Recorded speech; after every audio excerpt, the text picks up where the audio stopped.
साथ संगत जी प्यार से कहना।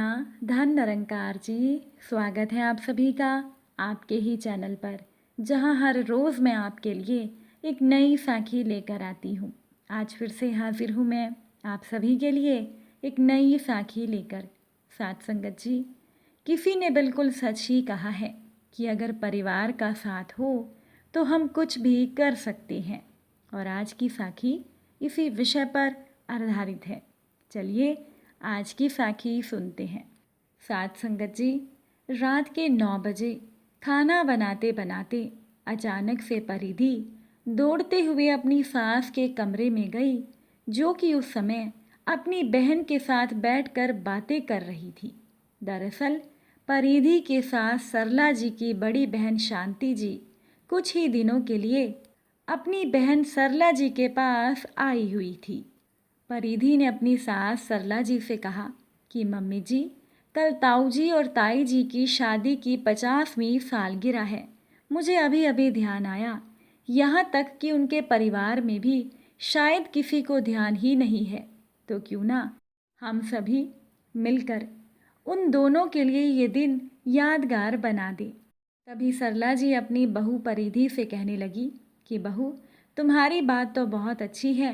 बड़े भाई साहब और भाभी बहुत खुश हो जाएंगे और इसी बहाने मेरी मुलाकात भी उनसे हो जाएगी। पूरा परिवार एक साथ हो तो मज़ा ही कुछ अलग आता है। सरला जी की इस बात पर उनकी बहन शांति ने कहा, अरे सरला रुक, इतनी भी जल्दी क्या है? कल ही सालगिरह है और आज रात को ही याद आया है। इतनी जल्दी सारा इंतज़ाम कैसे होगा?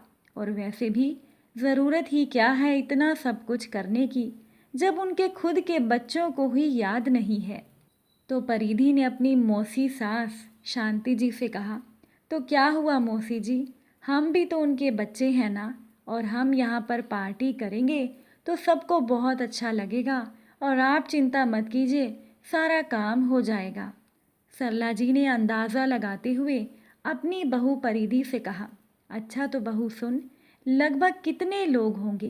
देख, देवर जी का परिवार, बड़े भैया का परिवार और 4 उनकी बेटियां, 4 हमारी बेटियां और सभी के परिवार, हम लगभग 50 लोग हो जाएंगे। अपनी बहन सरला की बात सुनकर शांति जी को बहुत गुस्सा आया। तभी परिधि अपनी सास से कहने लगी कि ठीक है मम्मी जी, आप सबको फ़ोन कर दीजिए और बाकी के इंतज़ाम मैं देखती हूँ। इतना कहकर परिधि वापस रसोई में चली गई और सरला जी ने भी सभी को फ़ोन करने शुरू कर दिए। सुबह होते ही परिधि ने अपना काम फटाफट शुरू कर दिया और उसकी सास सरला जी भी अपने हिसाब से मदद कर रही थी। लेकिन परिधि की मौसी सास के मन में ये बात चल रही थी कि ना जाने क्यों उनकी बहन सरला और उसकी बहू परिधि मिलकर ये पार्टी रख रही हैं। इतने लोगों के लिए खाना पीना, सब कुछ इंतज़ाम करना कोई मामूली बात नहीं है और फालतू में इतनी बड़ी जिम्मेदारी अपने सर पर ली है। वहीं दूसरी तरफ परिधि ने सबसे पहले सुबह उठकर पोहे और पुलाव बना दिया और साथ ही साथ सलाद भी काट दिया, ताकि दोपहर के खाने और नाश्ते की चिंता ना हो। फिर बाज़ार जाकर वो सारा ज़रूरी सामान और सब्जियां ले आई। 12 बजे के लगभग घर की बेटियों का आगमन शुरू हो गया और देखते ही देखते सभी ने अपनी जिम्मेदारी संभाल ली। घर की साफ सफाई तो काम वाली रमा करके ही गई थी, लेकिन सजावट का काम अभी बाकी था। परिधि की 2 ननदें सजावट में लग गई तो 2 ननदें स्टोर रूम से ज़रूरी सामान, बड़े बर्तन आदि निकालने में लग गई। कोई सब्जी काटने लग गई तो कोई पूरियों के लिए आटा गूंथने लग गई। किसी ने चाय बनाई तो किसी ने नाश्ते का इंतज़ाम किया।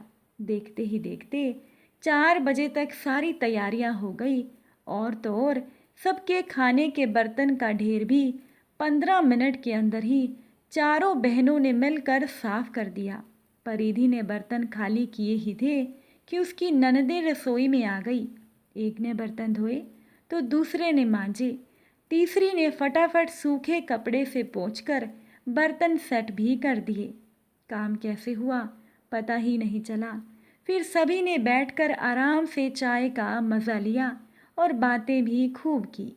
लगभग 7 बजे ताऊजी और ताईजी को ये कहकर परिधि के घर पर लाया गया कि उन्हें किसी पार्टी में जाना है। और जब ताऊजी और ताईजी सभी परिधि के घर पर पहुँचे तो पूरे परिवार ने एक साथ उन्हें शुभकामनाएं दी। ये दृश्य देखकर दोनों की आंखें भीग गई और फिर फटाफट से केक काटा गया। सभी ने गेम्स भी खेले, खाना खाया और मिलकर किचन भी साफ किया। लगभग 11 बजे रात को सभी अपने घरों में चले गए। और आज सरला जी की बहन शांति जी ये सोच रही थी कि ये दृश्य कितना मनोरम था, लेकिन उनके खुद के परिवार में कभी ऐसा नहीं होता है, क्योंकि पहले वहाँ पर घर की बहू होने के नाते सारा काम का बोझ उन पर आ जाता था। इसीलिए उन्होंने इस तरीके के मेल मिलाप को कभी पसंद ही नहीं किया। फिर उनकी बहू के आने के बाद भी सारी जिम्मेदारियां उनकी बहू पर आ गई तो वो भी सब कुछ नहीं कर पाती थी। इसीलिए ऐसा मनोरम दृश्य उनके घर में नहीं होता था। लेकिन अब शांति जी समझ चुकी थी कि अकेले बहू पर जिम्मेदारी डालने से काम नहीं चलेगा। परिवार का तो मतलब ही साथ देना होता है, तो फिर परिवार के फंक्शन की जिम्मेदारी केवल बहू की क्यों हो।